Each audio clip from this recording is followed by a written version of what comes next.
Hi Hot Toys and Iron Man fans, Roscoe0583 here with a review of the Hot Toys Iron Man Mark II Unleashed version from the film Iron Man 2. Let's go take a look at the packaging.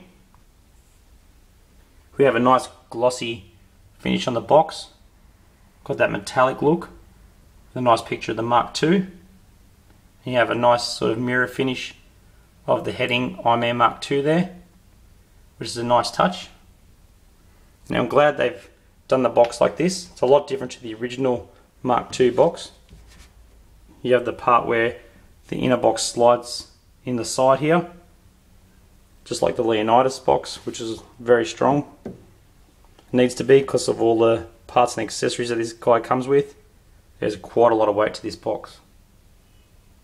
Here we have a picture of the side of the torso that's on the Mark II, and you have the warnings there, which you usually get on your Hot Toys boxes as well. So nothing too much happening on the back, all the good stuff's on the front. Yeah, so once you slide the inner box out, which we have here, you have a more sort of glossy finish, not necessarily a mirror finish anymore, with the credits of who worked on the figure, showing a picture of the torso, biceps and mask, or the exposed chest of the Mark II Unleashed version. So that's quite nice. Just like with a lot of Hot Toys figures, on the other side you have the clear plastic window showing where all the contents and the figure sit. So that's quite nice, but obviously the outer box looks a lot nicer, and it's a very nice box. I'm very happy that they've done it this way. Alright, accessories. He has quite a few things. You get the spare sort of open sculpt here, which you attach that faceplate to. On the back you can see individual magnets that help hold it on, and all sort of like the inner parts, which are all detailed. You get the face sculpt that is fixed to the head. That one cannot be removed. I think that's for the light up feature there. And I've got the one on at the moment that has the Jim Rhodes head sculpt. You get two spare hands. Here we got the clenched fist. I have the posable hands on at the moment. You get the mech test style boots, which are extremely detailed. I have the mech test version already, so I'm not going to display them in this sort of format, as I have them posed on another figure elsewhere, and I've always wanted the Mark II, so I want that clean look. But these are very detailed, very intricate. And on the bottom, not many Iron Mans do this, but besides the mech test and this, you have the switch here that has a light up feature in the feet. So that's very nice that they've done that. Obviously there's a separate piece here that slides out. Should I unclick that? No, a bit too hard. But yeah, there's a piece that slides into this before you attach it to the sort of thigh area on the figure. So you have that for the left and the right. So there's two sections to these. You get this table where they have the Mark II light out being all pulled apart before they make War Machine. You get these sort of like minute details, intricate details there on the actual box. Now this is like an L shape fold out, so you have two sections and they attach with magnets to each other, and you sit the tray on top. It seems to me a bit rushed. There are a lot of little nicks and grazes on it, little bits of scrapes and dust from the factory. They didn't have to include it with it, but you know, it does seem a little bit rushed, but I'm still happy they included it. They didn't have to. So that's a nice touch by Hot Toys. As with other Iron Man figures, we get the pole here that goes into this type of stand. I've got about 4 or 5 of these now. They seem to come with nearly every Iron Man figure. We've got the instruction leaflet and the clamp. Alright, the figure. As I said earlier, I got the head sculpt with the Jim Rhodes sculpt underneath, so you remove front faceplate, and there he is there. Great likeness to the actor. And obviously you can have this sitting on top just like it's just opened with the magnets, and it can be easily just slipped and closed there. The chin or the jaw can open and close slightly as well, so that's quite cool. Now I didn't realise actually how wide this guy was, or big. When you compare it to the Mark IV, Mark V, even Mark VI, he's a lot wider. His shoulders are very big and broad, so he's quite a big guy. Now if you look at him side on, just love the look of that profile. It's not weaponized yet, just that sleek suit look there.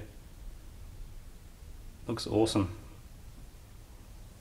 On the back, obviously you have the switch to right here to turn the light up eyes on if you want that feature to work. You have obviously the part where the batteries sit in the arms here. You've got those little switches on the inside the arms there to turn the light up features in the hands on. And for the arc reactor on the front, the switch is just here, about there. And under all these different flaps, these look a lot different to the Mark IV flaps. They're probably thicker, and they don't have all those other pieces that bend off that. Oh, there's a little piece there actually. I'm wrong about that, but it's, yeah, it's a little bit different to the later Marks. You've got all the nice detail underneath. It's amazing just how they can do the intricate detail and make it move and everything to link up accurately like it does in the film. Now I haven't got the exposed sections showing because, as I said earlier, I wanted the clean look. This actually, the chest plate unclicks here and here on both sides, which exposes the chest like that. One little problem I noticed, the arc reactor doesn't really line up with the chest piece here. It's a bit off center. It's probably a little bit too low compared to the inner arc reactor. That's not too bad of a problem. The bicep sections come off so you can see all the inner workings. The arms here open up. This one opens up quite wide to show the inner workings there. More so than this side, even though this side does do it. It's not as far as the other one.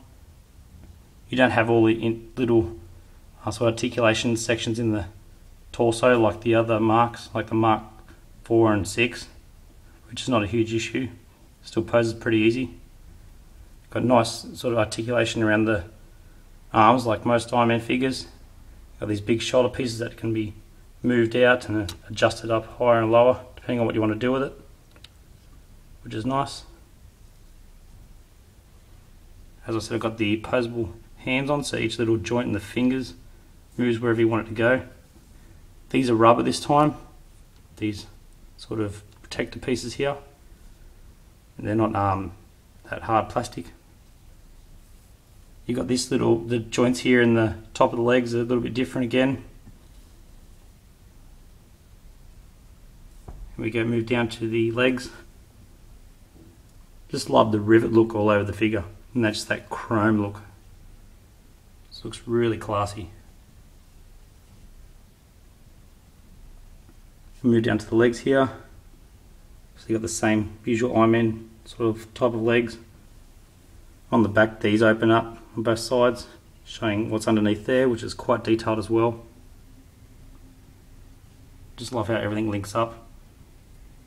The joints seem a little bit better concealed here as well compared to the previous release. Same as within the arms. I think these are a new type of joint here with the grey section there.